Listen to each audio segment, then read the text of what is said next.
just in terms of Sadiq Khan being given a knighthood, do you feel insulted by that? What are your thoughts this morning as you wake up? That number 0344 499 1000. David, this is Jason in Worthing. Good morning to you. Sadiq Khan getting a knighthood is Keir Starmer putting two fingers up at the country. He's basically saying, we'll do what we want. There is nothing you can do about it. If you look at the people who've been knighted, then it's not a list that any normal person would want to be part of. The knighthood system should be for people who've been selfless, who've acted for the community, not fit people who are meant to be doing their job. It is cronyism, it's nepotism at its finest. That's Jason in Worthing. Thanks for that. Sharon Miller, good morning to you. Why has this pathetic man Khan got a knighthood? This is ridiculous. This man is useless. Should we, the people, vote for who we want to be on the New Year's honours list? That's Sharon in Staffordshire. Of course, no system is ever going to be 100% foolproof, but it's an interesting idea. But also, of course, you can nominate people for awards. I think it's quite a murky and complicated system to do so, but you can do it, your community can do it. Keep all those messages coming in. How does it make you feel, Keir Starmer giving a knighthood to Sadiq Khan? Let's take you through this morning's front pages now. Let's start with the Daily Telegraph, and of course this is the article we've been talking about this morning. Prime Minister knights Khan in reward for failure. As we were saying, knife crime over his tenure has increased more than 50%. Violent crime has soared, despite a 71% increase in the portion of council tax that Londoners pay to City Hall. There has been this huge petition as well, more than 200,000 signatures saying he doesn't deserve his knighthood. Also, we've seen rises in council tax, we've seen the introduction of ULEZ. As Peter said, we've seen standards on the underground diminish as well, 20-mile-an-hour zones coming in. Does he deserve a knighthood? The Daily Mail also this morning says PM's reward for failure as Sadiq Khan is knighted. London Mayor Rao risks overshadowing New Year's honours. Of course, he's the man responsible for the celebrations in London tonight, Peter. Show me a Londoner who thinks that our capital city has improved since 2016, and I'll show you somebody who's taken too many drugs. Thanks. The front page of the Eye this morning, post office scandal victims are given honours. These are also in the honours. I talked about Seema Misra.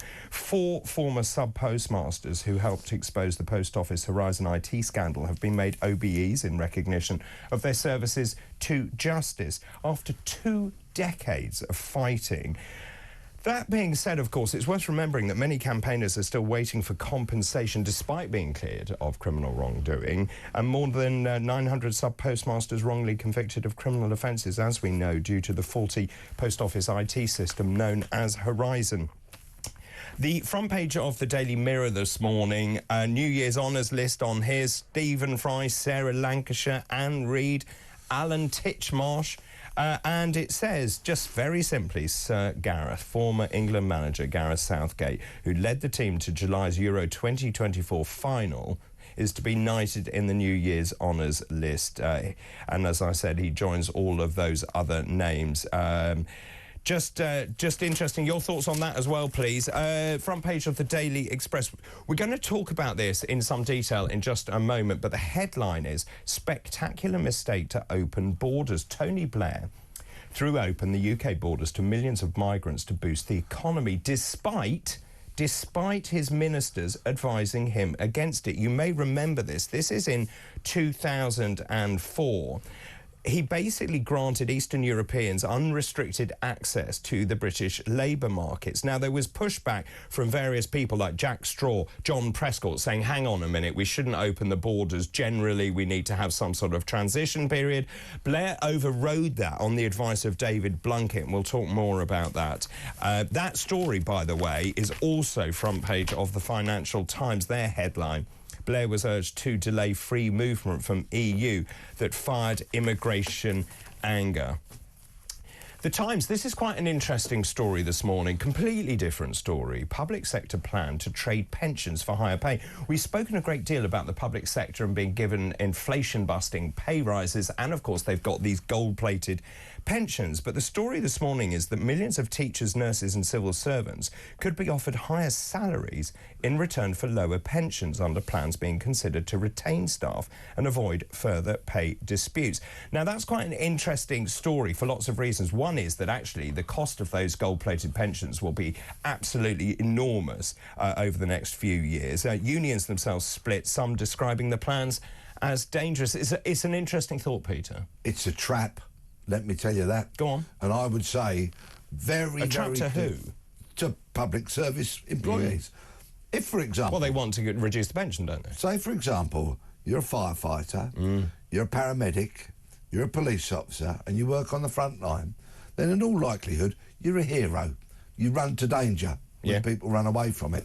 And you know what? You're not very well paid either. No, you're not. Okay? You're never going to get rich. If you go into public service and you operate in roles such as that, I always say to people, you won't get rich and you won't be popular. But there's a bonus to be had. If, at the end of your service, and you run full term, you do the years required to get your maximum pension, the compensation that you will receive is that you will have a decent pension. Once again, you won't be a millionaire. No. All right, some of those who join the civil service get their knighthoods. Well, I was about to throw the civil service at you. So you're talking about police officers, firefighters. I totally agree about that. But what about the civil servants who are well paid? And lower grade civil servants. Yep. Those who work in kind of administration roles, you know, that might suit them with a family life, women returning to work who are never going to climb that greasy pole of promotion, but work very conscientiously, and there are some of those out there, okay? Those kind of people, once again, they're not going to get rich. Don't conflate those people that actually do the work, that actually sit at those desks or work on the front line and get the graft done. Please do not confuse or conflate them with those greasy pole climbers who end up with their knighthoods, their massive salaries and their huge pensions. So I go back to what I was saying, it's a trap.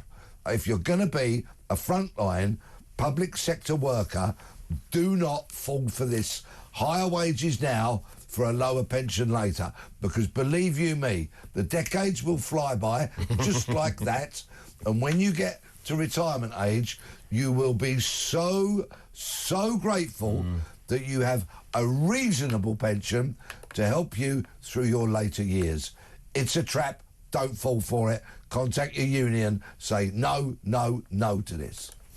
Thank you, Peter. That's the front page of the Times. The front page of the Guardian this morning, NHS raises alarm over dangerous hospital sites. We've talked about this story as well. This is not a new story. Hospital buildings in England are in such a dilapidated state they risk fires, floods, electrical faults. This is according to internal NHS Trust documents. Leaders are saying conditions have become outright dangerous. Now, Matthew Taylor, who is the chief executive of the NHS Confederation, saying that some parts of the estate are so run down that patients are being treated in unsafe and sometimes outright dangerous facilities, which I agree with. He pins the blame on decades of underinvestment in the capital infrastructure. Now, that is not to say it is the same as a lack of money coming into the health service, but this, again, is a huge story because it's an increasingly ageing capital infrastructure that we've got. The NHS was never designed to do what it's doing. Many doctors and nurses and clinicians are working in completely outdated buildings. I've seen it myself, where the heating doesn't work, the aircon doesn't work, the boilers don't work, and I don't know what the answer to that is. This is the short-termism of our politics, unfortunately, and this is driven by people who are politically ambitious, fiercely ambitious. Your likes of your Starmers, your Sunaks, your Blairs, all these people, they are so fiercely politically ambitious that they only see as far as the next general election, generally speaking. Yeah. And because we don't have consensus politics in any way, shape or form, we have this unedifying PMQs, we have a pathetic political system where people are forever trying to score points, rather than some kind of broader, grown-up, mature, for the benefit of the nation, coalition type of agreement where everybody goes, what are we going to do so that everything is fit for purpose in 10, 20, 30 years' time? There's none of that. No, It's all I'd agree. But I mean, there's a big argument. I've said this for a long time. The NHS needs to be depoliticised. The whole thing needs to be taken out. So you have a 20, 30, 40-year strategic plan. Here. I completely agree. If we're talking about what is good for the nation, not only the NHS, but let's look at the military, let's look at our roads, let's look at policing. Let's have long-term, objective strategies that are going to make things fit for purpose and make this nation something to be proud of once again, including, of course, because it's not an elephant in this room, immigration. Let's look at that. This story about Blair. Yeah. Blair opened the floodgates because he knew all those people that were going to come into the UK would end up voting for, guess who? Him. It was politics. Of course it was. He was playing politics. So many people that I knew at the time were tradespeople, chippies, sparks, plumbers and all of that. And to see them suddenly get undercut and struggle to get work was annoying at best. And we'll talk about that. We're talking about those 8 countries, the Czech Republic, Estonia, Hungary, Latvia, Lithuania, Poland, Slovakia, Slovenia, all coming in 2004. We'll talk more about that after this break. Keep all of those messages coming in, please. Sadiq Khan gets a knighthood. Your thoughts on that? Does that stick in your throat this morning on this New Year's Eve? Just very quickly, one quick message. Christina in Spain, good morning to you. Good morning, David and Peter. By the way, David, Christmas starts on December the 24th. This is what I was trying to tell Ted, and finishes on the 6th of January, Ted. 24th until the 6th. So I, for one, would have loved your matching ties and waistcoats. I may change for